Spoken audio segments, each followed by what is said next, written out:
Let's take a look back at the history of the masked men in professional wrestling as appeared on magazine covers. That's the underlining part of this video, as they appeared on magazines, not so much the history of masked wrestlers. The first credited masked wrestler would have been in the 1920s at the National Wrestling Association, that form of the NWA, as the Masked Marvel, who had wrestled in Madison Square Garden in New York.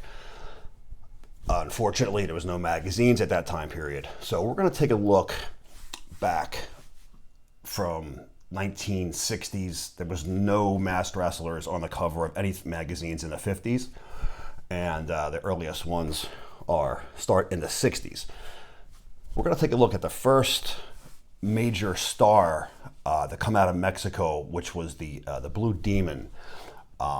He started his career in the 1940s, I think 1947 or 48, and wrestled up until almost 1990, 89, ending his career. He would be a major superstar, film star, as well as a wrestler. He was world champion several times over, and he appears here with his world championship belt. Early shot of the Blue Demon. Didn't really wrestle much at all in America or Japan, for that matter. We would have to jump ahead until 1963 to see our first masked wrestler, and that would be the Destroyer. Destroyer, April 63's issue of Wrestling Review. He would also be the first masked world champion, depending on whether you acknowledged the WWA Los Angeles world title as your world championship. The one with Fred Blassie, Bearcat Wright, would be the first black world champion who would be credited from that lineage. Same with the Destroyer. He would defeat the Bruiser, and the Bruiser would take that WWA title and form his own world championship in Indianapolis, and so forth. That's how the different history went. We discussed this in a lot of other videos, but the Destroyer on the first cover of an American issue predominantly, and he would take this, after losing this title, would spend a majority, the rest of his career, in Japan, for All Japan Wrestling for Baba, and also Rikidozan, when it was Rikidozan's company. Destroyer would be on several magazines in the early 60s. This Wrestling World here from 66. He had what was called the sock mask, which just basically was just a plain Jane sock material mask with his eyes, nose, and mouth cut out, and just his ugly face popping through, and just a great looking shot of the Destroyer. He would continue on through the 60s. Another shot of Wrestling Review, now after Stanley Weston sold the company, and this is under the new banner of the new Wrestling Review in 68. Like I said, he would go on to have some wars with Rikidozan, and here he is, Rikidozan, in 64 on the cover of Boxing Wrestling Monthly. This is Boxing Wrestling Monthly before it would go to Wrestling Monthly, and then of course later on to Wrestling Weekly, Pro Wrestling Weekly. Rikidozan again in 63 here, now taking on the Masked Terror, which is another masked wrestler. Another generic name for the most part. Real early issue here. This is actually Rikidozan's last magazine cover before his death. There is a small article in this issue about him passing away just several weeks before this issue came out. There wasn't much of a lag time with the Japanese issues, several weeks to a month at the most, not like 3 to 4 months with the American issues between the time it hit the newsstands from the actual event. So magazines in Japan came out with their information a lot quicker. Here's another shot of the Terror, the Masked Terror, with on the cover with Big Time Wrestling Magazine. This is a quick, maybe 8 issues they released at Big Time Wrestling in the 60s. I think it's honestly less than that. I'm trying to think of it now. I did a video on Big Time. I just can't remember how many off the top of my head. Not many. It could have been just 6 issues. It was actually a really good magazine. Covered a lot of good material and a nice alternative to some of the other issues that were out there. Dr. Wagner is another Mexican great. He also had his son, Dr. Wagner Jr., who continued the legacy, which happens in most of the Mexican wrestling lineage. The father to son would take their son's name and go on as a junior. And Dr. Wagner here pictured in '74 with the world's Mexican light heavyweight world championship belt, very reminiscent of the NWA belt. They are affiliated with the NWA. That's how they're able to use the same style belt there. And a nice old Lucha magazine from Dr. Wagner. Back to Wrestling Review again. This is another Stanley Weston issue. Back in '64. He sold it in '65. The other issue was '68 with the Destroyer. I'm kind of out of order there. It's hard to keep these in order, and we're kind of bounce around. It'll be in the same decade of the '60s and '70s as we go, but the year might be off a little bit, so just bear with me on some of those. June of '64's issue of the Mighty Hercules getting unmasked. Whoever the Mighty Hercules was short-lived, didn't wear the mask very long, but this would be the second of Stanley Weston's issues to have a masked wrestler on the cover. A lot of these are going to come from Japan, and you'll see a bunch of great covers from the Japanese with our American wrestlers on the cover. After Rikidozan was murdered, his arch enemy, the Destroyer, would take on Rikidozan's top student, the Giant Baba, who would therefore be the forerunner of the company, and the Destroyer would carry on the same feud now, just heated up a little bit more with the Giant Baba, and that would go on another 5-6 years throughout the '60s and early part of the '70s, as they would appear on a bunch of magazines together. We'll just look at a couple of them here. This is from 1971 of Giant Baba and the Destroyer, again on the cover. Another shot here is catching a boot to the head and the sock mask almost coming off of him at the time here. And this is December 1969's issue of Gong. Gong's '60s issues are really hard to find. I just need 2 more, I believe, maybe 1 more to finally complete the Gong issues. And they are super, super expensive if you can find these. Very hard to get the '60s and the early '70 issues of these. Match with the Giant Baba continued on through, I'm trying to see here, 1973, and both of them were faces at the time. It didn't matter in Japan. Faces faced faces, heels faced heels. There was no separate. It was top wrestler versus top wrestler, and that's the way it should have been. A lot of scientific matches. The fans would choose who the heel would be, depending on who they cheered for or who broke a rule here or there. So it was a lot different style in Japan. I love that style of wrestling. I think it was great. And this is Gong's issue of May 1973.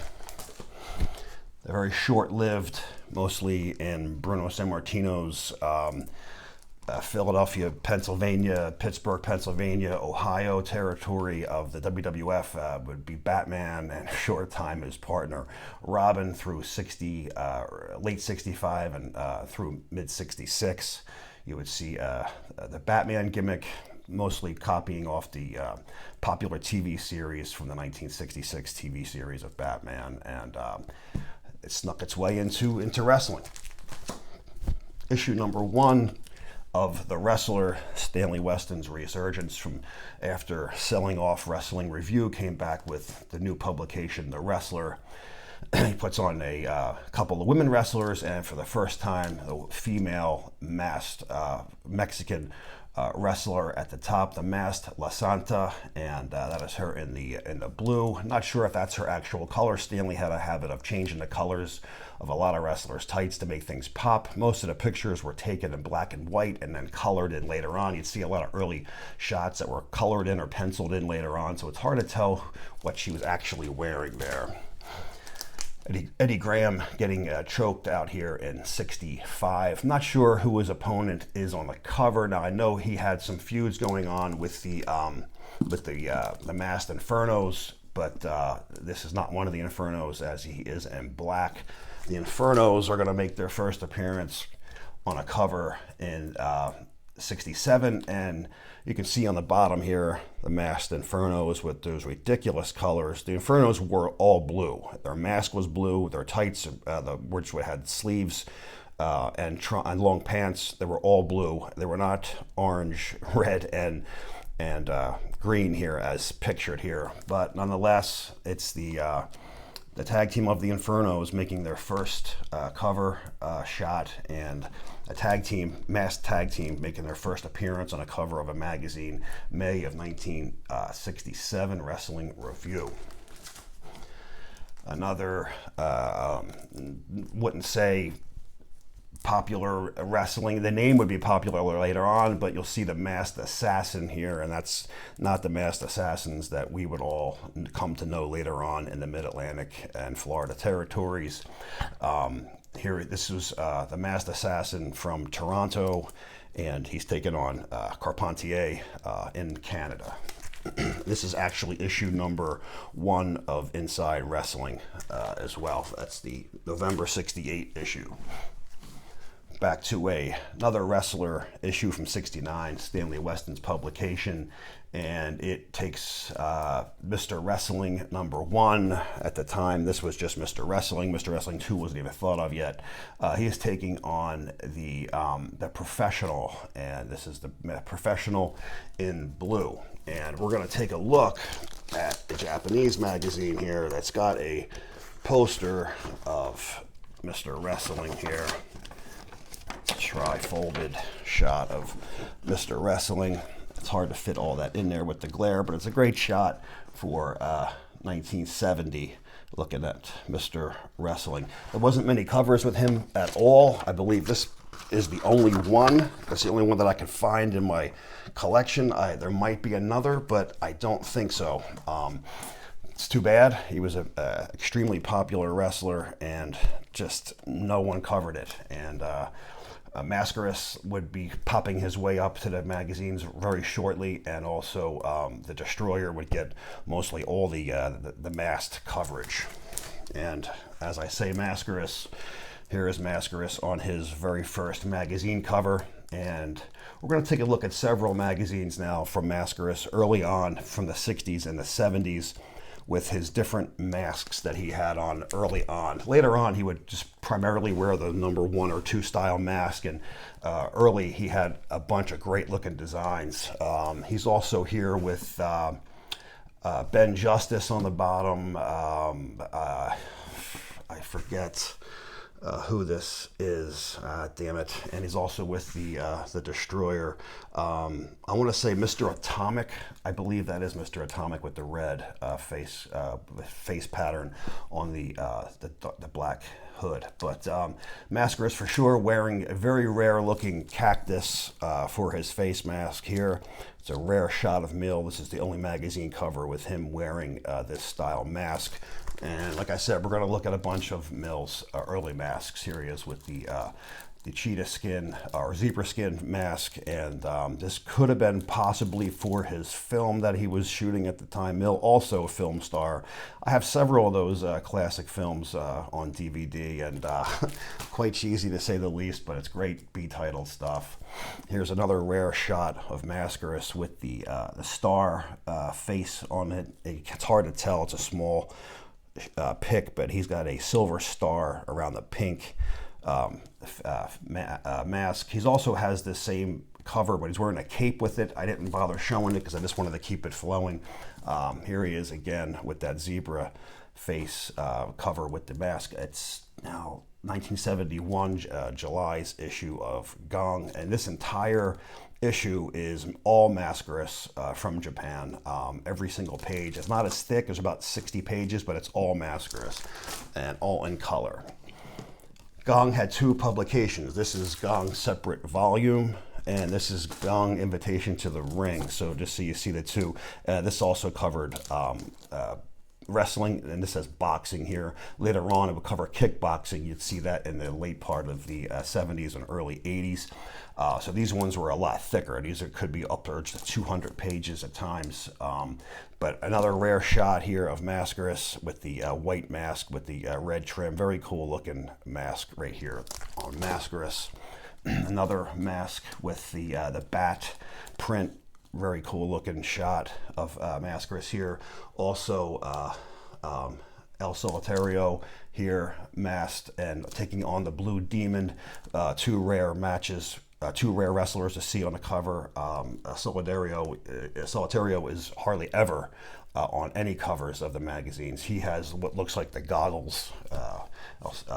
Hard to find this. This is August of 1972. Mascaras has got the Aztec, Mayans rather, clothing here. He looks really good later on. You'll see in a couple of minutes the issues later on when he really has the Mayans outfit on with the full headdress. Just some fantastic robes and masks that you just did not see in the 70s. Everyone was pretty much plain Jane, boring, solid one color, and here comes Mascaras with the body and the mask and the clothes. It was just really eye-catching and just drew you right into him. 1972 Mascaras now, and the full face split in half with the different masks. I also like this. This is a butterfly. I like this one a lot. You'll see this one more time on this issue coming up. And also with the blue, that's you don't see that very often. This is also the cheetah print on this side here. Good looking view of one face with three different mask styles. I always like this one. This was one I wanted to get signed by Mill. I still hope to do it one day. It's just his face is the entire background of the magazine in 1974 Gongs issue in August. Great shot of Mascaras there with the white. And back to that butterfly issue with John Tolos getting his head squeezed for the America's Title Championship match in Los Angeles. And this is May 73's issue of Inside Wrestling. Mascaras now winning the title, and here he is pictured with the new style of America's title belt in the Olympic Auditorium, February of 1972, with Mascaras Inside Wrestling. He'd hold this title, I think, 3 different times. The mask here is a very cool looking, it says Mascaras written all through. You'll see it better in this next magazine cover that I have here, where they show all 3, and he's got the what looks like the Godzilla teeth, and here it says right here Mil Mascaras written out, and you didn't see that very often. This is November 74's issue of Big Book, and it's a great looking shot of all 3 masks. This is a little bit hard to find as well. I didn't know that. A friend of mine was telling me it was very difficult, and if you do find it, you're kind of paying up for this issue for some reason. 1971. Another Japanese issue, Mascaras with the purple mask and with the yellow trim. Nice looking shot there. Mascaras with the sombrero hat and the silver mask with the big M in the middle. 1971. This is also an all Mascaras special issue. Not as thick, maybe about 50 pages or so, but nothing but Mascaras, totally dedicated to him entirely. And this also could cost you well over $100 if you can find it. Making his way out of prison to the ring is the Convict, first appearing on the cover of a magazine, and it's a great color shot of the Convict. Big, strong guy, 360 pounds, as he's advertised, 6'3", whoever the masked man was. May's issue 1970 of Gong. And he would be locked up, put in prison, and escape. The Convict is back in 1972, July's issue, Inside Wrestling, and here he is on the cover here. The Convict on the loose again, and also Bruno Sammartino on the cover talking about losing his title was the greatest thing that happened to him. Another weird, gimmicky look was the Mummy, whoever the Mummy was in January 1972's issue of The Wrestler. They say he was also 6'3", 260-pound giant mummy, and covered in bandages is what his costume was supposed to be. Very, very different for this time period. Nothing like this has ever been done, and you wouldn't see anything like this again until late 80s, early 90s in the American wrestling cartoon era. Mummy made another appearance on December's 72's issue of The Wrestler. We got the Masked Russians on the cover here, the first and only shot of them on the cover of a magazine, Big Book of Wrestling, March 1972. Dr. X making his appearance for the first time on the cover of a magazine. Dr. X, not to be confused with the Dr. X who was Big Bill Miller. There was several wrestlers that went by Dr. X, and this was also the Destroyer in a different mask, and he would appear in the AWA as well as Japan. Big Bill Miller also was Mr. M when he wore the mask. It was Dr. X. I'm not sure which one became AWA champion. It was either Mr. M or Dr. X. Bill Miller held the title under the hood at that point, but I just can't remember which one. But the Destroyer did not. And this is December 1972's issue of The Wrestler. And Destroyer here in the Gong. This is also an expensive issue. Great, almost looking like the Wrestling World from '66. Now we're back in a Japanese cover, but on this one you get a pull-out poster of Dr. X here. They really took care of their fans in Japan, and they got a trifold poster here, which is a great shot of him with the hat, the shirt. Also, Blondie wore that same shirt on stage during one of our concerts. So pretty cool looking poster. Early on, you would get 2 posters from Japan, and then later on there would be 3 posters you would get from these. So they're awesome shots that you get from Japan. Really great stuff. Dr. X would also be on the cover of Wrestling News, the AWA's edition, discussing all the AWA champions up until this point. I'm not sure what year this came out. Could be 75 or so, not 100% sure. Just going by number 52, and that's kind of around that time. Could be 76. Bruno Sammartino on the cover with Harley Race, but who the hell cares? Because we are exposing the Spider-Men on the bottom. Look at those outfits. Very ridiculous looking, over-the-top style here of the Spider-Men. They are spinning their webs in wrestling. Bruno Sammartino, since losing the Worldwide Wrestling Federation title, traveling the world and the country for that matter in August of '73's issue Inside Wrestling, inside of a steel cage versus the Masked Invader. Masked Invader gets his mask ripped off by Bruno, and it's none other than Dirty Dick Murdoch. And there's Murdoch and Bruno inside the magazine. Usually I don't go inside the magazines very often because I want you guys to buy the magazines and rescue these things from being from it going extinct, but just thought I would show Murdoch under the hood. Thought was pretty cool. We're back again with the Destroyer.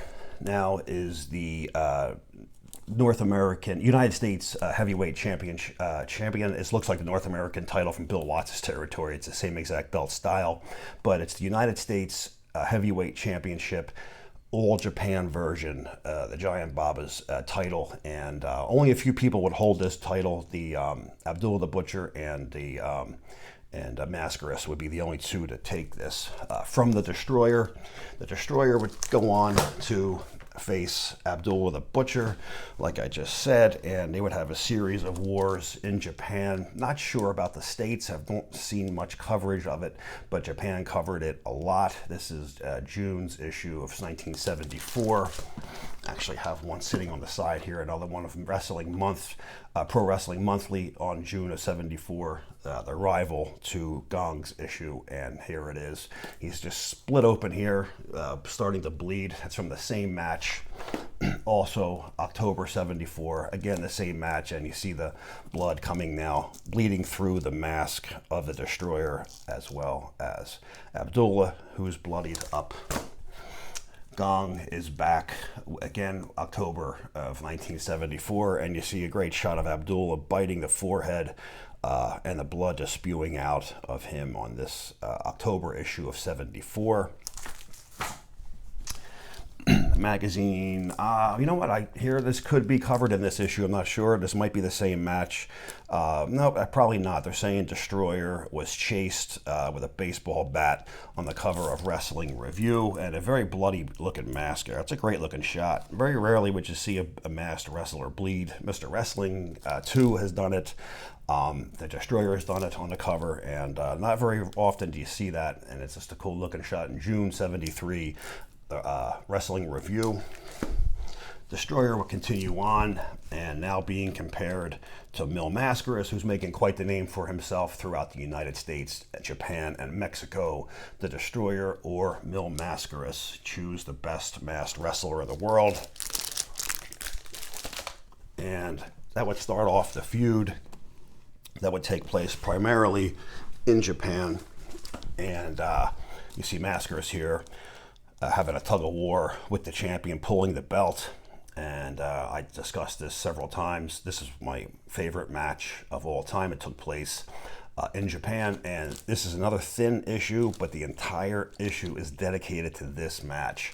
Don't know any other magazine that ever had a dedicated match to an entire magazine made of that. So it's pretty cool. Hard to find this issue. Again, a very expensive one. Full color, and the Destroyer retains the championship. Mascaras would go on to take that belt in '78, but here in '73, the Destroyer would keep it. This is just discussing their future matches together. Another issue from Pro Wrestling Monthly, and another good-looking shot of Mascaras' mask here with the yellow design around the face there with the red M. Good looking shot there. And another magazine of Gong covering the two's battle. They would have battles all over all Japan. Great matches, great scientific matches, and just some of the best wrestling out there in the '70s. This is a all Mascaras issue number 2 pictorial. I think it's called The Beautiful Life of Mil Mascaras, or The Wonderful Life of Mil Mascaras.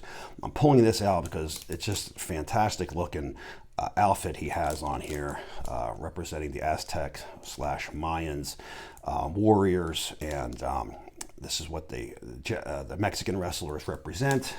Part of the reason they like to wear their masks were of the warriors from the ancient times, and representing the warriors, kind of like the samurai would be to the Japanese, and the Aztecs and Mayans to the Mexican wrestlers, and taking on their superpowers and passing it on in the ring. And this is an excellent full color, all gloss, very expensive magazine covering Mascaras Part 2. Part 1 we show on another magazine. It's extremely expensive. It's about $300.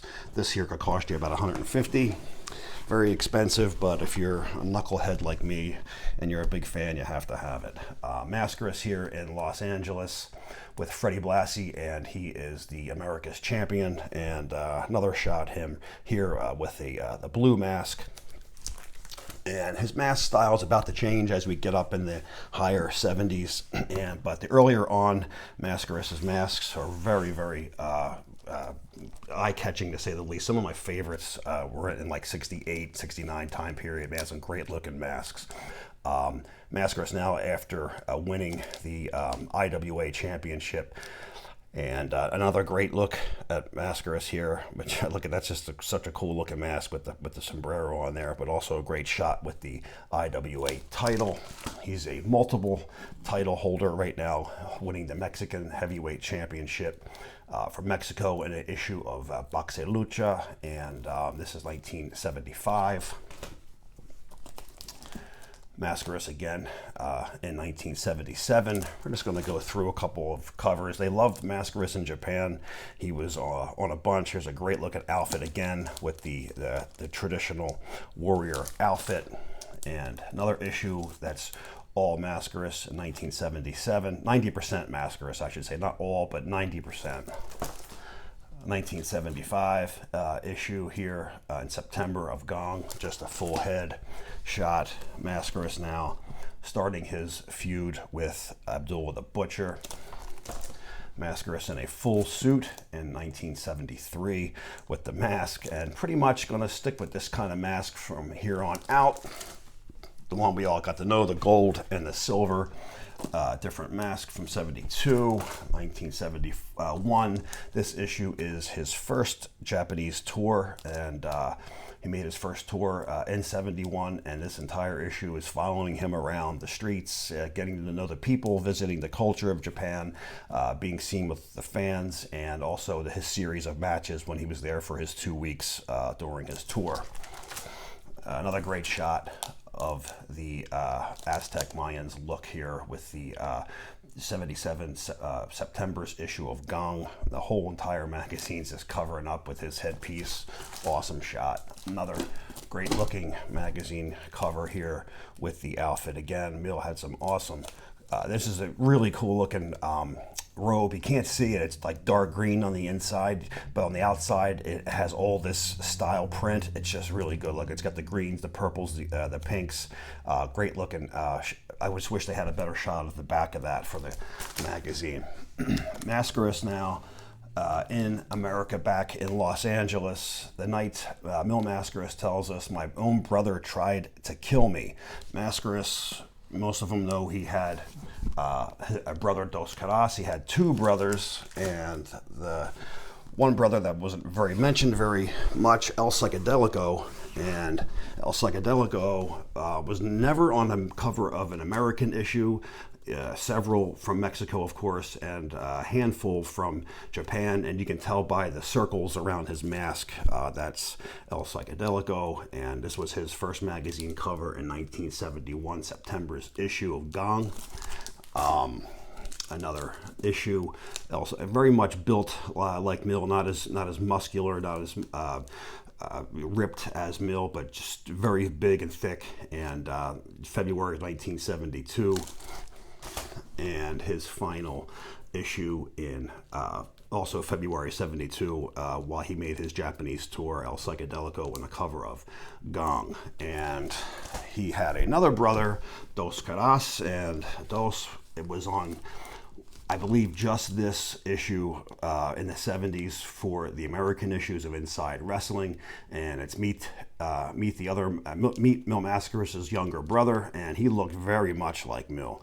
He moved a lot like him. He was built a lot like him, and this is his. He was on a lot of covers in Japan. Mill would tag team up with his brother in Japan, and they would go on to wrestle for a good 7-8 years as a tag team there as well.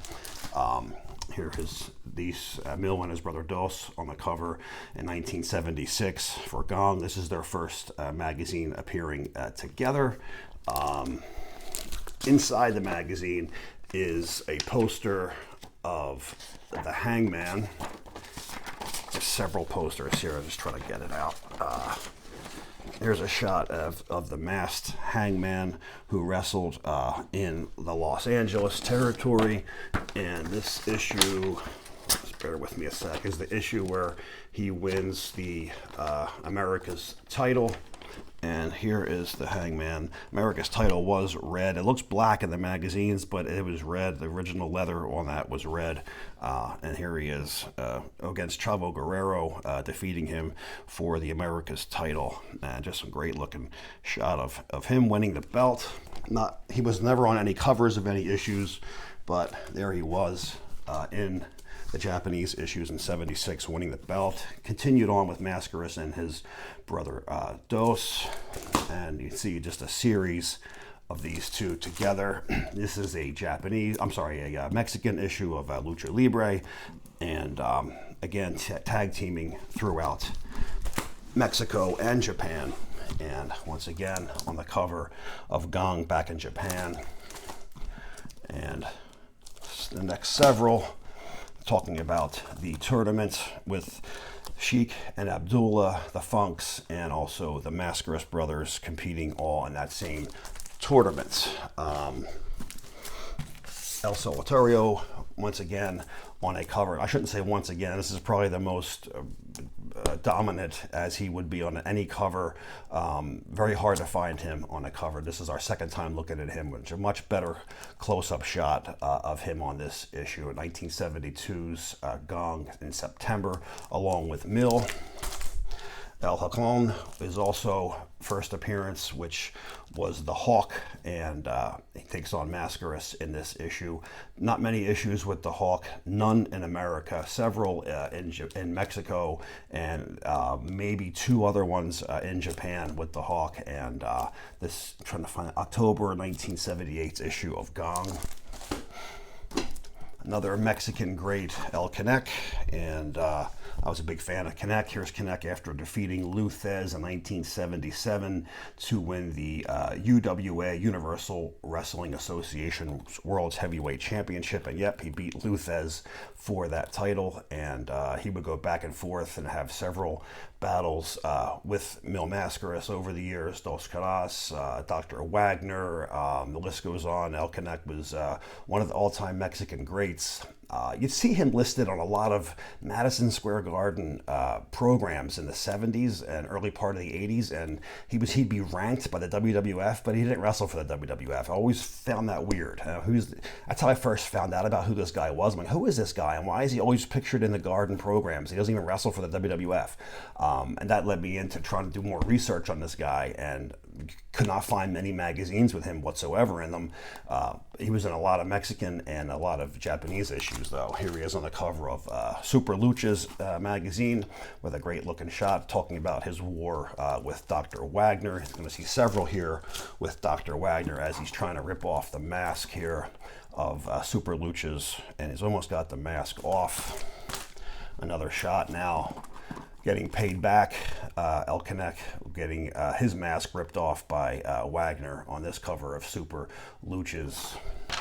And taking on Mil Mascaras in 1980 would be El Canek and Mascaras. Great looking magazine cover here. Also got the Sheik sticking the spike into Bob Backlund's head here in this issue. Never actually noticed that before until right now, actually. February of 1980. El Canek in the camel clutch of Dos Caras on a cover of Lucha Libre. This is a Mexican issue that was put out in Japan. They had several Mexican issues that were released in Japan. Inside Wrestling, Terry Funk as the NWA World Champion. Mr. Wrestling here on the top, but right below is the Masked Executioners winning the tag team titles for the WWF on no cover but that one. This issue of Gong has the champions inside in color here, and you can see them taking on different guys in the WWF, but there's a cool poster of them, and I'm just trying to get to that here because you never see a poster of the Executioners, and here's just a cool looking pull-out poster of the Executioners, who were Killer Kowalski and John Studd at this point. Trying to fit everything in there without the glare, but just a plain black mask, plain black outfit. Pretty cool looking shot of the Executioners. Nothing like that in America for sure. Moving on, in 1978, we have the Black Avenger on the cover of NWA West Edition's Wrestling News' issue. Kind of looks like the Grappler there. Could it be Dusty Rhodes on the cover of this issue of Sports Review, November 78? Yep, that is Dusty with a mask on. And issue number 1 of Pro Wrestling Illustrated, now featuring Mil Mascaras, and he is in the very first issue of PWI, which is a great honor to be on the cover of the very first issue. He'd be the first masked wrestler to be featured later on in '83 as a wrestler, which was pretty cool also. just some random shots. Now Mascaras continuing on as champion from 75 through 80 or so, and just some mask shots. He was on more of Stanley Weston's issues than most wrestlers without a mask. He was extremely popular in the 70s, and these are just a couple of his great shots that I had autographed over the years with Mil. 1979, we would see for the first time the Spoiler. I was a big Spoiler fan. I got to see him up close and personal live in 1984 in the WWF. I took some pictures of him. I was going to show them, but it was just a little too hard to see. I mean, you could see it if you were looking at it, but through the camera, it would have been too hard to see the shot of him. But here he is with Jack Briscoe, December 79's issue, and some sort of face lock / camel clutch on Sports Review, 1979. Small shot of him on another Sports Review taking on Wahoo McDaniel, most likely in the Texas, Houston, Texas territory at this time in 79. Here he is on Sports Review, May of 80, taking on Bruiser Brody. Again, a small shot of the Spoiler. Not many covers with the Spoiler, who was a tremendous wrestler. Was always a big fan of the Spoiler, and seeing him live was really something. The guy was huge. You don't really realize how big that guy really was until you see him live. And here he is, the second masked wrestler to appear on Pro Wrestling Illustrated. Actually, you could say the second or third, because here's Mr. Wrestling, also his first and only issue of PWI, May of 1982. And he's got the claw hold squeezing the head of Wrestling 2. This is his bloody manager, J.J. Dillon, and the Spoiler with a great close-up shot. You can just see how big the dude was, a big chest and frame on him, just naturally built. April of 1982 Sports Review of the Spoiler, and this is one of the last shots you'd see of him. He'd be on an issue of Best of the Wrestler, spring of 82. Real small shot, but it's a full-body shot nonetheless with him as the champion. Mr. Olympia, tag team champs of the Mid-South, Bill Watts' territory with the Junkyard Dog with the Mid-South Tag Team Championship belts. Mr. Olympia would appear on a few shots of Wrestling News. That would be it. None of the major magazines, sadly. Wrestling 2 making his first appearance in 77, but here's a shot of him in 79 on The Wrestler, June. Another shot of him against Big Ernie Ladd. Mr. Wrestling 2, extremely popular throughout the Georgia and Mid-South territories over the years. Here he is against Terry Funk in 79 of Wrestling's Greatest Battles. A bloody Dick Slater and bloody Wrestling 2 on a cover of Best of the Wrestler, winter of 1978. Ivan Putski gets the main shot of the cover. Special year-end awards before it went to Pro Wrestling Illustrated. It was in Sports Review, March of 81, and Harley Race getting backdropped by Wrestling 2. And another shot, one of your last of Wrestling 2, October of 1983, leaving the Georgia territory against Larry Zbyszko. McMahon would soon buy the Georgia territory and Georgia time slot shortly after this, and he would make a quick appearance in the WWF, but leave just as quickly as he came, mysteriously as he came as well, and didn't see much of Wrestling 2 after that.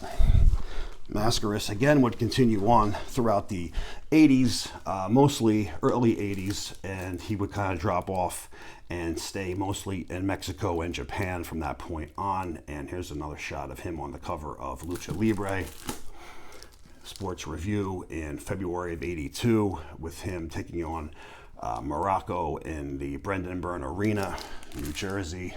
Great looking shot now. We were so used to seeing Mascaras with the other masks. Now here he comes back again with another Aztec looking face mask on here.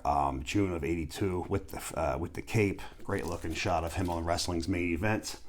And the only wrestler to appear on a cover of a magazine, Mexican Wrestling Champion with his belt, fully dedicated to Mil on the cover, the only one, first and only one up to this point, April 1983 PWI, and like I said, Mil with the Mexican Heavyweight Championship, and of course I had to get that one autographed. Taking a look now at the Super Destroyer, who was Wild Bill Irwin and or Scott Hall Irwin. They were both Super Destroyers 1 and 2. I think Super Destroyer Scott Hogg continued on, and Bill left the gimmick, and he would continue on with the Masked Superstar later on. But on the cover of Spring of '84 Wrestling Superstars, I had a poster of Scott Hogg, Irwin as the Super Destroyer somewhere. I thought I had it here, but maybe I missed it. Here's a small shot of him here, also with the Grappler, who did not get many magazine coverages at all. It's a shame. Len Denton on the as the Grappler. He would appear in Texas, in Florida, and a couple other places. But I was always a fan of the Grappler on TV. But there with Super D as well. Small shot. Here is a bigger shot from Georgia against Tommy Rich, and July '74's issue of The Wrestler. I think this is the one that has the poster of Super D. Hold on. Yes, here it is. This issue in 1980 has came with the poster. I had it ripped out. I took it out a long time ago. Super Destroyer with the cape and the mask on top of the mask, like Mascaris would do. He would pull that off, and underneath would be the star mask to the Super Destroyer, here pictured with his manager Oliver Humperdinck, and a small poster from Japan, 1980s issue of Dragon Fujinami after winning the WWF Junior Heavyweight Championship belt. Taking a look now for the first time at the Masked Superstar, and he would also be a big favorite of almost everybody throughout the years, taking on Rowdy Roddy Piper, taking him on most likely. This is '81. I think it has to be in the Georgia territory here. Sorry about the glare. I'm trying to get the best shot I can here. But Masked Destroyer, Masked Superstar, too many names. Masked Superstar taking on Roddy Piper in June of 1981.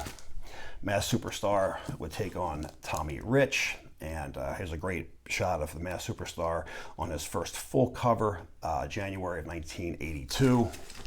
Masked Superstar again, taking on Andre the Giant in Inside Wrestling, August of 1982, and Andre's just got him picked up like he's nothing, and great shot. And also Backlund and Blackjack Mulligan later on. Mulligan would be putting the mask on and teaming with the Masked Superstar. We'll get to that in a sec.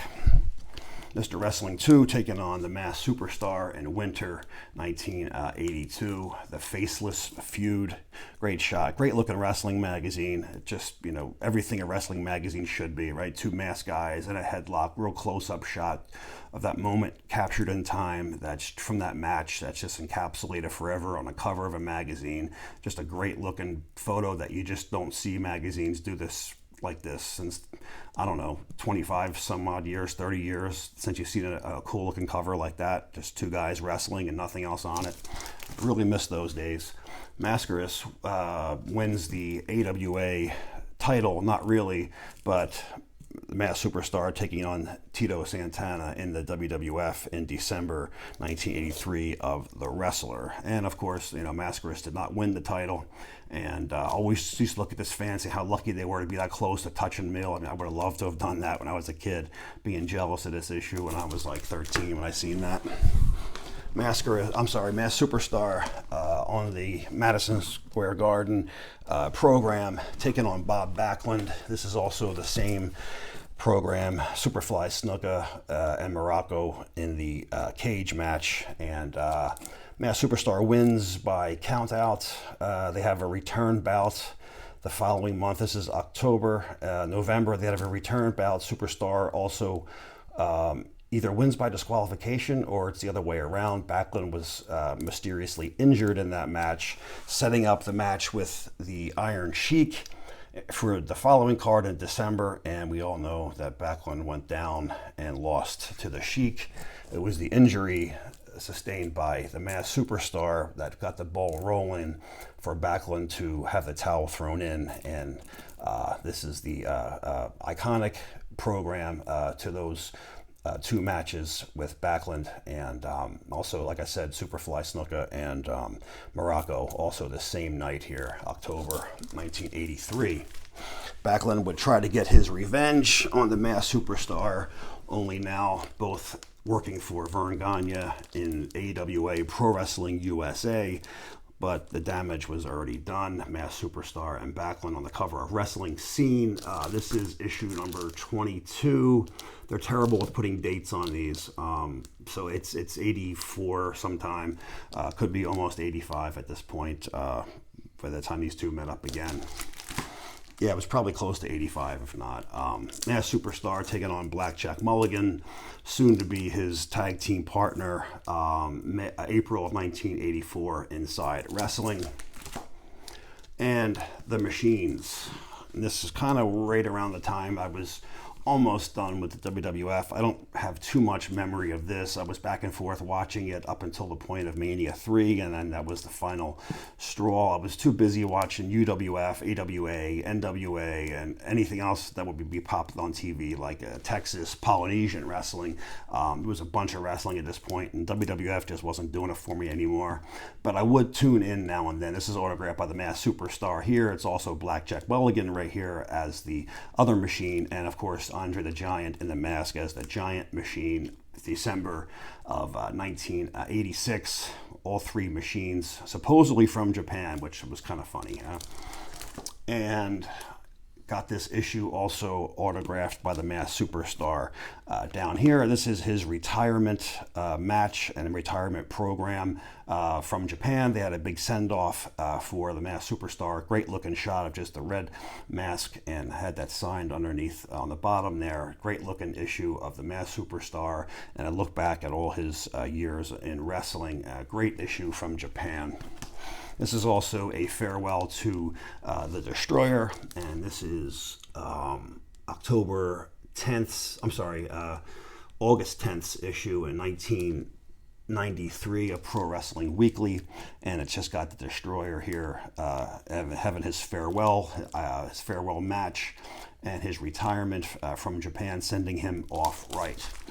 Mascaras would continue on wrestling for a good number of years, another 10 or 12 years, one being a very rare shot. I don't think I've ever shown this before of him.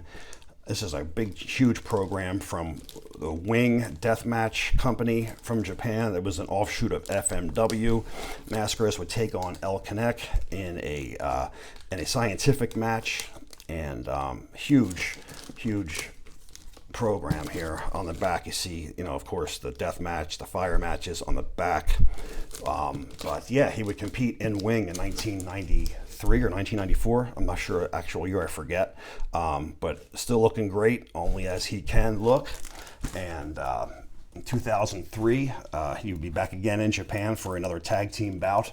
And this is also the 1000th issue from Gong Weekly's issue, and it's got Mill with the 1000 masks for honoring the 1000th issue of Gong. Great issue, super thick, couple hundred pages, all color, and a salute to Mascaras. He would continue wrestling, and this is a match with him versus Tajiri in 2006 in Mexico. And in Japan, and continuing it on. This is a Super Lucha issue from Mexico. Great shot. Mill, you can see now the body's a little older, a little out of shape, but still getting in there and still doing it. And his final match on a Guerreros del Ring issue of a Mexican magazine, and 20-some years before, it is Dos Caras, El Canek, and Mascaras, and having the mask pulled off. And there they are again 20 years later in 2010 in that same posed photo during the match, and pretty cool, during a three-way, or most likely a tag team match. I haven't looked at the magazine in a while, I can't remember, but this would be Mascaras' last match as he would appear on a cover of a magazine while a wrestler. And of course his better years were behind him, but it's just a great send-off. The Mexican fans and the Japanese fans honor their heroes of the past, and they respect them for all the years and dedication that they did, breaking their body in half for the fans, and they appreciate it. And they're not made to look like fools like some of them do here in America when they bring their legends back. So, honored the proper way for the icons that they were, three great masked wrestlers in their day. Of course, there was a lot of other masked wrestlers. These were the most powerful, the most dominant throughout the last 40 years that we just covered, and we couldn't show everybody, but we did show all the issues with the major guys. Don't crucify me to the cross if I didn't name every other masked wrestler. We were just going about who was on a cover of a magazine, and that's how we presented it in this video, as we always do, guys who appeared on the cover. And this was tough. This was several weeks of digging through all this information to try to get all this in order to bring it to you guys, and it's a cool look back of all the masked wrestlers over the years, and I hope you guys enjoyed it, man. We'll see you on the next.